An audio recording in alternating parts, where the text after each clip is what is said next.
Today I'll be showing you how to build a pure thief in Oblivion. Your thieving skills will be unmatched with this character that's prime for stealing items from unsuspecting NPCs. I'm Tyler Jacobs. Roll the intro.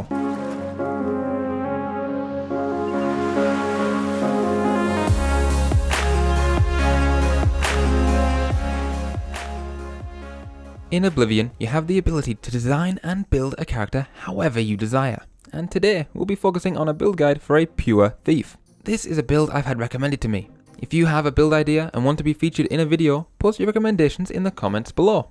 The primary goal for this character will be stealth and stealing items without being noticed. Stealth is a game mechanic that can go unused throughout entire playthroughs of Oblivion. However, I personally feel it's the best way to play the game. Though I do love stealth related games, so my playstyle choice is biased. The first part of a character build is of course race selection. Each race has its own bonuses and penalties towards specific in-game stats. Picking a race for a pure thief build wasn't easy, as there are a few good options. Yet, after much deliberation, I decided to choose a male Khajiit, mainly for their 10-point bonus to agility. Khajiits also have the Eye of Night lesser power, which allows you to see in the dark for 30 seconds for free as much as you'd like. In addition to their agility boost, Khajiits receive a 10-point boost to acrobatics and hand-to-hand, as well as a 5-point boost to athletics, blade, light armor, security, and most importantly, sneak. These are all good increases to skills that you'll use as a thief. It is also important to note that a Khajiit is one of two races that gets a boost to sneak, with the other being a wood elf or Bosmer. Furthermore, in Elder Scrolls lore, Khajiits are renowned thieves due to their natural agility and unmatched acrobatic skills. Many Khajiits are also warriors, although this is mainly true for specific breeds. In addition to their native quickness, Khajiits have developed a natural proficiency in stealth and have the added benefit of natural night vision. These skills, combined with the general tendency of humans and elves to look down upon them as beasts, leads many Khajiits outside of their home province to become bandits or professional thieves and assassins, such as the hired Khajiit assassins from the Dark Brotherhood. The other top selection for this build would have been a wood elf or Bosmer. As I stated earlier, wood elves are the only other race to get a boost to their sneak at the start of the game. In fact, wood elves receive a 10-point boost to sneak instead of the Khajiit's 5, making them perfect for this build. Deciding between a Khajiit and wood elf was very difficult. I chose a Khajiit over the Bosmer because of the wood elf's minus 10 points to strength. At the beginning of the game, this equates to a 50-point decrease in encumbrance or carry weight. I felt that the large decrease in carry weight does not warrant the extra 5 points in sneak, especially when sneak is easy to train. However, feel free to replace the Khajiit with the wood elf if you don't mind the decrease in carry weight. Remember, you can change any part of the build to fit how you want to play. The next step to creating a thief character is selecting a strong Birthsign. And of course, as a burglar, the thief Birthsign stands out. This will give us a 10-point boon to our agility. Agility is the governing attribute for marksman, security, and sneak. You will also receive a 10-point boost to speed. Speed governs how fast you move and the distance of your jumps. Finally, we have luck. Luck is a complicated attribute that levels up all of your other skills and influences events.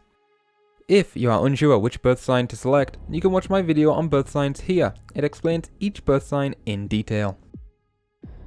When creating a custom class, you need to first select a specialization. This, of course, should be stealth. Selecting stealth will give a 5-point bonus to acrobatics, light armor, marksmanship, mercantile, security, sneak, and speechcraft. On top of gaining a 5-point bonus, these skills will also be 25% easier to train and level up. Following that, we need to decide which two attributes we want an additional 5-point boost to. For this, I've of course chosen agility and speed, totaling an initial start of 65 for agility and 55 for speed. Finally, we need to select the 7 major skills that you will rank up to increase your level. Making a skill a major skill will also make it 40% easier to level. Once we have selected those 7 skills, the remaining skills will become minor skills. Minor skills are what we use to increase your attribute points upon leveling.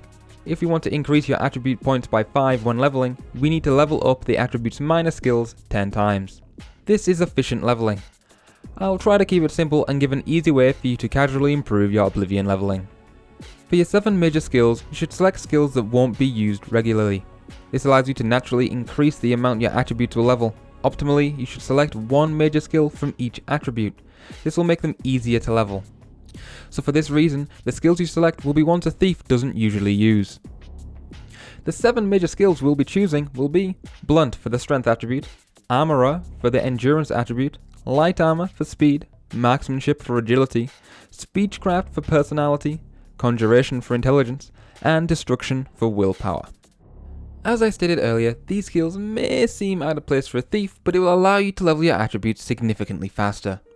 If you level a minor skill twice, then that skill's governing attribute will gain 1 potential rank when you sleep to level up, capping at 5. By focusing on leveling your minor skills, it allows you to increase your attributes without the risk of leveling your character too soon. Leveling your major skills will also increase the potential rank of an attribute, however, it will also level your character's progression. For example, if Agility is the governing attribute, then the skills are Sneak, Security, and Marksman. For this example, we will make Security and Sneak the minor skills, and then we'll make Marksman the major skill. For every 2 times any of those 3 skills level up, Agility will gain 1 level. However, when you level the minor skills, the level progress bar will remain the same. Yet, when the major skill levels up, the progress bar to the next level will also increase. This is why we picked the less used skills to be major skills, since it gives us more control over when we level. I am planning on making a tutorial on leveling your skills in the future. Once it's completed, it will be available in the top right corner if you want to learn more about efficient leveling. To finalize our character, we need some strong weapons and gear. Now, any armor or weapons will work, however I'm going to recommend some equipment that works well for this specific class. Now, when playing as a thief, being able to kill people from a distance is extremely helpful, and for this I'm going to choose the bow, Hatred Soul. Hatred Soul is a bow that's damage output is affected by your character's level, with the highest version being available at level 19. It hits a massive punch with its 24 base damage plus the 35 points of fire damage, and if that, coupled with the sneak bonus, does not kill your opponent, it also has a drain speed for 30 points to reduce the speed of your target. You can get this bow by going through the Coral Oblivion gate. Now, for the primary armor piece, I wanted to keep that Thieves Guild look. However, the members of the Thieves Guild in Oblivion wear basic leather armor. To get around this, I decided to enchant each piece with a sigil stone. I enchanted the chest and leg pieces with a transcendent chameleon stone. This will make us essentially invisible, except unlike invisibility in Oblivion, when under the chameleon spell, you can interact and steal objects.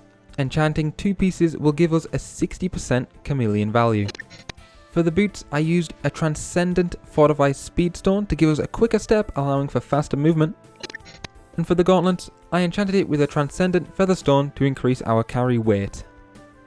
To push our chameleon value to 95%, making us virtually invisible, allowing us to steal things from directly under people's noses, you will need the Ring of Khajiit. The ring provides a chameleon enchantment of 35%, as well as fortifying your speed attribute by 10 points. This is one of the 2 items a Master Thief needs. This ring is obtainable through the Meridia Shrine quest. The second item a Master Thief requires is of course the Skeleton Key, or Skeleton Key. This key is a reusable, unbreakable lockpick that increases your security skill by 40. This key will make the hardest locks easy to pick. One thing to note is that the key is not counted as a lockpick and will be removed from your inventory if you get arrested. The key is obtainable through the Shrine of Nocturnal quest. If you would like to see how to get both these amazing thief items, you can watch my one video that covers both items. And finally, we have an item from the Master Thief himself, the Grey Fox. Now, this is an optional item for the build since it's obtainable at the end of the Thieves Guild questline, and the use of this item is pretty situational. Of course, I'm talking about the Grey Cowl of Nocturnal. This cowl provides feather for 200 points, increasing our carry weight. We also receive life detect for 120 feet, allowing you to see people through walls as a pink mist up to, well, 120 feet. Finally, the cowl provides you with a fortify sneak enchantment for 20 points.